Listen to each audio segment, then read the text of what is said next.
Love జిహాద్ అంటే ముఖ్యంగా non ముస్లిం అమ్మాయిలను నయానో భయానో బెదిరించో మంచి చెప్పో చెడ్డు చెప్పో లేకపోతే ప్రేమ చూయించో నటించో ఏదో ఒకటి చేసి వాళ్ళను ప్రేమ పేరుతోటి వాళ్ళని లొంగ తీసుకొని వాళ్ళని పెళ్లి చేసుకొని వాళ్ళ ద్వారా పిల్లల్ని కానీ ఇస్లామిక్ సామ్రాజ్యాన్ని స్థాపించడమే లవ్ జిహాద్. దాంట్లో ప్రేమించి పెళ్లి చేసుకున్నటువంటి అమ్మాయిలు అందరూ కూడా సేఫ్గా ఉన్నారంటే చాలా చోట్ల కొంతమంది వాళ్ళ జీవితాలు పాడు చేసుకోవడం జరిగింది, కొంతమంది రకరకాల అట్రాసిటీస్కి గురి కావడం జరిగింది, కొంతమంది అసలు ఈ దేశంలో ఉన్నారో లేదో అన్న పరిస్థితిలో కూడా మనం ఈరోజు దాన్ని అనుమానించవచ్చు ఆ యొక్క కాన్స్పిరసీని. వాస్తవానికి ఈ లవ్ జిహాద్ అనేటటువంటి కాన్సెప్ట్లో నేనేమంటానంటే ఒక దళితవాదిగా ఒక దళిత ఉద్యమకారునిగా నేను మాట్లాడేదంటే కులాంతర వివాహాలు మతాంతర వివాహాలు మంచివే, నేను కాదని అనట్లేదు. కానీ ఎప్పుడు మంచివి? ఇప్పుడు నా ఇంటి నుంచి నీకు ఎంతైతే దూరమో నీ ఇంటి నుంచి కూడా నాకు అంతే దూరం ఉన్నప్పుడు అది కరెక్ట్, అది న్యాయం. ఇప్పుడు మా ఇంటి అమ్మాయిలను అంటే మా హిందూ అమ్మాయిలను మీరు పెళ్లి చేసుకుంటున్నప్పుడు దానికి మీరు సెక్యులరిజం అని ప్రేమ అని పవిత్రత అని గంగా జమున తైజీబ్ అని పేరు పెట్టినప్పుడు మరి మీ అమ్మాయిలను మా వాళ్ళు పెళ్లి చేసుకున్నప్పుడు కూడా అది కూడా ప్రేమ సెక్యులరిజము గంగా జమున తైజీబ్ అవ్వాలి కదా. కానీ గొడ్డలు అప్పుడు మాత్రం ఎందుకు అయితే లేదు? అప్పుడు గొడ్డలు అవుతున్నాయి, మటర్లు అవుతున్నాయి, కత్తులు అవుతున్నాయి, రకరకాల హింస అవుతుంది.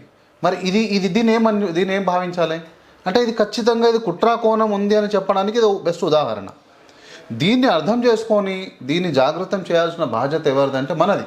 ఇప్పుడు అవతల వాళ్ళు వాళ్ళ పనిలో వాళ్ళు ఉన్నారండి. భారతదేశాన్ని అంటే ప్రపంచాన్ని ఇస్లామిక్ పాయింట్ ఆఫ్ వ్యూ చూస్తే 3 రకాలుగా వాళ్ళు విభజించుకుంటారు. దారులే అమన్, దారులే అరబ్, దారులే ఇస్లాం అని. అంటే వాళ్ళు ఏంటంటే పూర్తిగా ఇస్లామిక్ సామ్రాజ్యం ఉన్నదాన్ని ఒక రకంగా, హాఫ్ ఇస్లామిక్ సామ్రాజ్యం హాఫ్ సెక్యులర్ ఉన్న దగ్గర ఒక రకంగా, పూర్తిగా తక్కువ ఇస్లామిక్ ప్రభావం ఉండి ఎక్కువ సెక్యులర్ ఉన్న దగ్గర ఇంకో రకంగా చూస్తారు. అంటే ఈ తక్కువ ఇస్లామిక్ ప్రభావం నుంచి ఎక్కువ ఇస్లామిక్ ప్రభావం రావాలంటే ఏం జరగాలి? పాపులేషన్ పెరగాలి.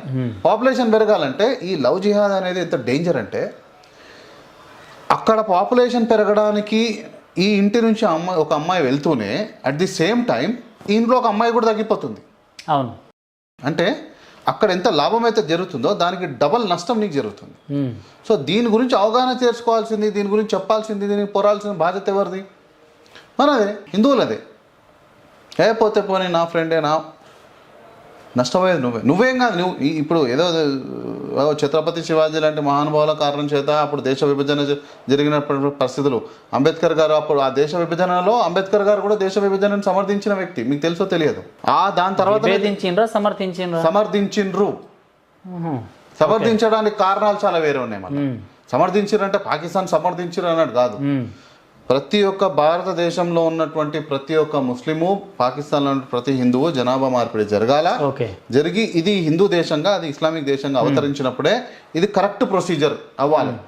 ఆ విధంగా పంపించుకుంటే ఆ విధంగా అవ్వలేదు కాబట్టి ఆయన చెప్పింది వీళ్ళు వినలేదు. గాంధీ, జిన్నా వీళ్ళు అంటే జిన్నా అఫ్ కోర్స్ జిన్నా కూడా పాపులేషన్ ఎక్స్చేంజ్ కి ఫేవర్గా ఉండే.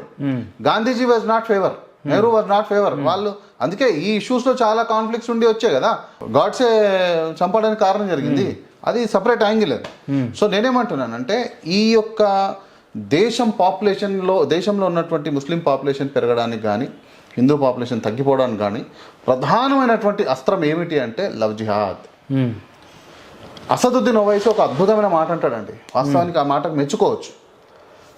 వాళ్ళ దాంట్లో ఆడపిల్లకి ఎంత ఫ్రీడమ్ ఉన్నా లేకపోయినా అది పక్కన పెడితే, అంశం మనకు అవుట్ ఆఫ్ టాపిక్ మనకు పక్కన పెడితే, మీరు ఎన్ని చట్టాలు తెచ్చుకున్నా, ఎన్ని రాజ్యాంగాలు మార్చుకున్నా, ఎన్ని రాజ్యాంగాలు రాసుకున్నా, సిర్ఫ్ ముస్లిం ఔరత్ కా పేట్ అంటే గర్భం, ముస్లిం ఆడవాళ్ళ యొక్క గర్భం ఈ దేశాన్ని ఇస్లామిక్ సామ్రాజ్యంగా అవతరింపజేస్తుంది ఏదో ఒక రోజు అంటాడు. ఎంత అద్భుతమైన మాట అది. వాస్తవానికి మనం ఆలోచించాలి. మనం ఆలోచించి దాన్ని బట్టి మన సమాజం అనేది ఒక సిస్టమేటిక్గా వెళ్ళాలి. అంటే ఫ్యూచర్ ఇండియాని మొత్తం ఇస్లామిక్ దేశంగా మార్చడానికి it is very much organized కమ్యూనిటీగా ఈరోజు ఇస్లాం అవతరిస్తుందండి. యాక్చువల్లీ వరల్డ్లో అన్నిటికంటే మోస్ట్ ఆర్గనైజ్డ్ కమ్యూనిటీ ఏదంటే యూదులు. యూదుల తర్వాత ఎవరంటే ఈరోజు ఇస్లామే. కానీ మనం ఎక్కడున్నాం?